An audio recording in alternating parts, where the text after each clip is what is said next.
Hello everyone, and we are back again with another shocking review of a toy that my stores actually got on time this year. So, today we will be looking at Legacy Evolution's Metalhawk. Now, as we can see here, he is a very nice shade of blue with some red, a little bit of gold on the bottom. That's more for robot mode. He is a Voyager-sized figure, the first Voyager-sized pretender we've ever actually gotten. And yeah, he's actually really good. He is a retooling of Kingdom Cyclonus. I believe it's called a retool, but it's actually surprising how different he looks. I mean, like, you can definitely see the legs. Like, that's definitely just Cyclonus's legs, but like, everything else is pretty different. I mean, the shoulders are close, but like even then they blend into the vehicle mode so well that you really wouldn't be able to tell that they're just Cyclonus's shoulders. But yeah, very good figure. Really like that they did not make the cockpit translucent plastic like they do on almost every other uh, jet former that they have. I'm looking at you, Earthrise Starscream and 86 Starscream.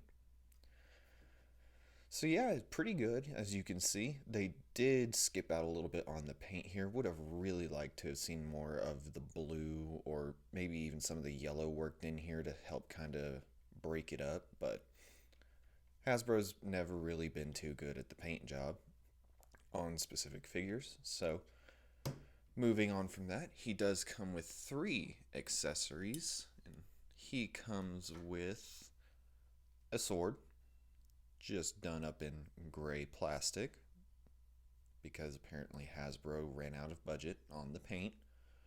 And then he comes with 2 blasters that are identical to each other, just reversed. So these actually have their own little gimmick called the Emo Fusion gimmick. Evo Fusion, not Emo. Good lord, could you imagine? Basically, you just take these tabs on either side and you just interlock them and they just turn into one gun. Now, I personally am not a huge fan when they do stuff like this, especially when the handles are like this, because then it's always going to look awkward whenever the figure goes to hold it. But that's not my decision to make. He does have plenty of weapon storage. He has 5mm points on either side of his legs. There's one up top, and then there's one on either wing. I personally don't like putting the guns on there just because then he can't sit flat, but you can just put these on any of those 5mm ports, and yeah, you can see what I mean. He doesn't really sit flat anymore. Now, the sword has an actual interesting way of sticking onto the well, I don't want to say interesting. It has multiple different ways you can do it. It has a 5mm port on one side and then 2 tabs on the other. Now you can of course put the 5mm port on the bottom of the wings, side of the legs, up top here, but notice these 2 slots here, and that is where these 2 tabs will come into play, and you can do it in either direction. Just line those tabs up, and there you go. Not the most graceful weapon storage, but it is something, so get that taken off, and we will get down to some size comparisons. Sorry, stuff wasn't lined up there. Now, for size comparison, here he is with Legacy Core Class Iguanus. And as you can see, he is much bigger, of course, you know, Iguanus being a core class and him being a Voyager. Yeah, much bigger. Here he is next to core class Bomb Burst. Again, much larger. And I actually do think this is probably the best pretender that we've gotten out of the entire series. And finally, for our final comparison, here he is with Skullgrin. Skullgrin? It's something. It's something Skull. I constantly forget what his name actually is. I know it's Skull Grin, Grin, or Grim, one of those two. And as you can see, definitely has the more coherent vehicle mode. Skullgrin's definitely kind of, half-assing his vehicle mode. I hate to say that because I do like this figure, but you could definitely tell that they put more effort into this guy than this guy. But yeah, as you can see, both look pretty good. Now, down. Sorry, lost my train of thought mid-sentence there. So, size comparisons out of the way, let's get down to transformation. So, for transformation, there are a few steps you can take. What I personally like to do is go ahead and get the wings folded up. They are on a double hinge here, and they just fold up and click in on top of the arm. You do that on both sides. And then you just want to take this blue piece here and just pull it out to the side on both sides. And there's pretty much your arms. You're not, and I guess you can go ahead and flip out the hands now while you're at it. They're just folded up inside of the forearm there. And your arms are basically done. Now what you want to do is take this back section here and just pull on it. That'll untab it. And then if you keep pulling, it'll bring the knee joints out like so. And then I personally just like to make sure that the knee joints are sitting kind of like that, just right behind the knee, or right behind the kneecap here. Then take these pieces here and just split them apart. There's this little bit here, and just push that up. Grab the foot, flip it out. Take this end piece here, fold it up, and then close it back up to cover up that hole. And do the same thing on the other side. So we'll just pull that up, flip out the foot, flip, and close. And there are your legs. Now, to the part that actually makes the transformation very clever, you rotate the arm, the little piece that has the arms connected to it, you rotate it 180 till it's at the top. Fold down this front section here. You can just grab it by any of the edges on the side, just pull down on it. Grab those kind of air vents here and push back on those. And that will allow you to get the head out. But first what you want to do is take the nose cone and just fold it down. And then fold that whole section down. And then bring the gold part up first, because there are two slots on each side. There's one slot on each side, looks like this. And they are for the tabs right here on the arms. So you want to get those lined up as you're pushing those arms back, and they should click into place. You may have to fiddle with them a bit, but they will eventually snap in like that. And there we have Metalhawk in his robot mode. Let me adjust my camera so we can actually see him completely. There we go. Now in robot mode, this is definitely where I think Metalhawk is separated from the rest of the modern pretenders. And the reason why I say that is because most of the modern pretenders try to do a blend of the shell figure and the internal robot.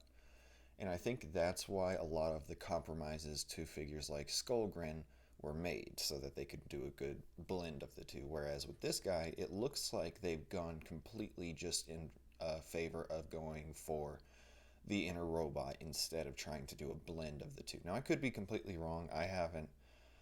I'm not up to date on any of the pretenders or headmasters or anything like that. I really just stick to the main toy line, so like the G1 cast, I don't really go into the sublines of that. So feel free to correct me if I'm wrong, but I do believe that is what is different about him, and I do think that he is overall a much improved version of a pretender than the other guys are. Sorry, I bumped my camera there. But for articulation, he has the same shoulders as Cyclonus, so you can go in and out. They do have molded detail here, as if there's a piece that's actually expanding. You got a full 360. Head is on a very light ball joint. Can't look down that far or up that far. Can do a full 360. You just got to be careful because his chin does bump into the molded detail there. Does have a bicep swivel, but the wings get in the way of it doing a full 360. 90 degrees at the elbow, and then you can use the transformation joint as a wrist joint. And actually, I think he does have a very tight wrist swivel, but I would be very careful with that. Does have waist rotation. Knee can kick not completely out front, but far enough. Can go back much further. And then you do get side to side. He can do a full split. You get a thigh rotation. You get two knee joints. The main knee joint is very tight. The transformation joint is not as tight, so your figure is more than likely going to want to bend at the transformation joint. So you got to kind of finagle with it to actually get the knee joint proper bending. And then as far as the feet, you get forward, nothing backward, and a very good tilt. So yeah, he's a pretty good figure. He has all the same articulation as Cyclonus, and Cyclonus was a great figure. I regret selling mine. Yeah, unfortunately, Cyclonus was in my collection at a time where I was like, do I really need all these G1 figures? I'm really not even that interested in the line to begin with, so unfortunately I did end up selling him off, and I do regret that. But moving on, we do have his accessories. First, we will get the two guns here, and he can hold them individually. They are both 5mm port compatible. One of them is very loose for some reason, though. I don't know if it was just like a mold error where one of the handles was slightly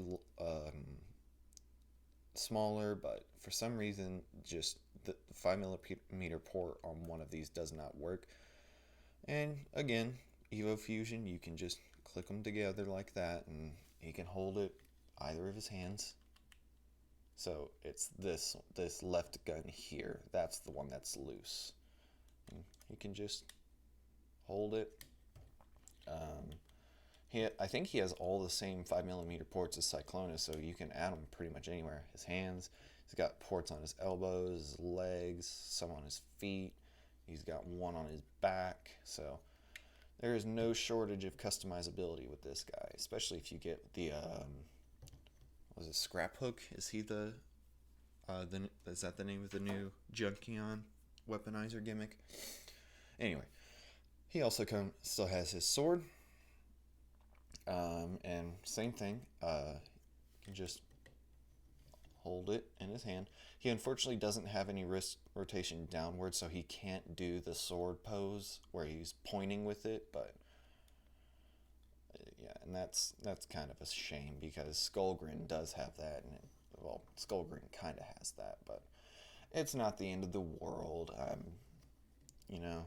It's just something nitpicky to complain about. We'll get that out of the way.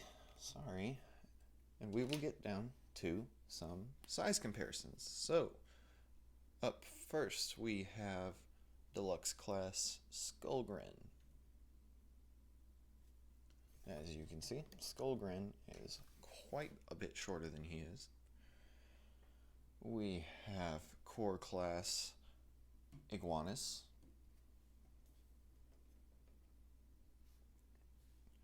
And we have Core Class Bomb Burst.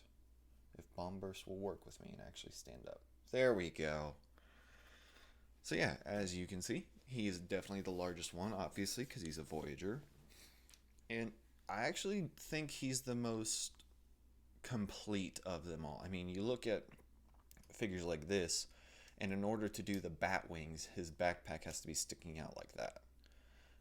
Whereas on this guy, he just looks like a solid figure. And on Iguanus, the backpack doesn't tab in all that well.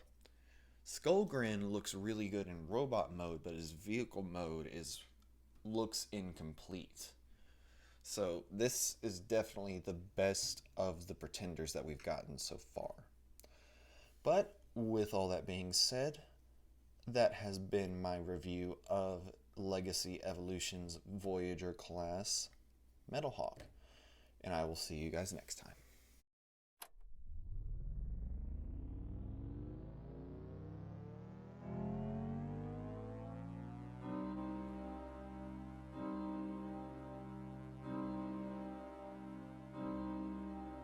Sorry, forgot to add him into frame here. There we go.